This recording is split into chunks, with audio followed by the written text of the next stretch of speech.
Я бы не назвал этот рост резким. Он укладывается в общую логику роста долга, в логику, которую мы имеем последние 4-5 лет, скажем так.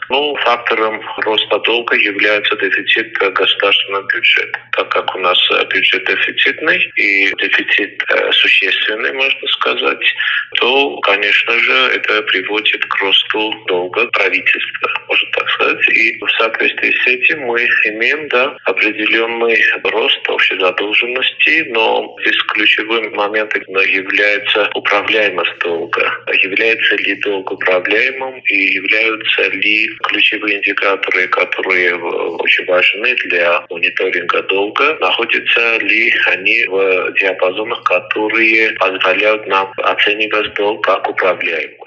Если исходить из статистических показателей, то на самом деле действительно в течение этих последних 10 лет и особенно в последние 2 года экономические показатели, которые оценивают уровень взаимной торговли, инвестиций, разных других показателей социально-экономического развития и показателей взаимоотношений внутри Евразийского экономического союза, они претерпели значительные изменения в сторону роста. Но, с другой стороны, здесь есть значительный эффект тех санкций, которые наложены на экономику России, и вместе с тем в этих условиях Армения, как и другие страны Евразии,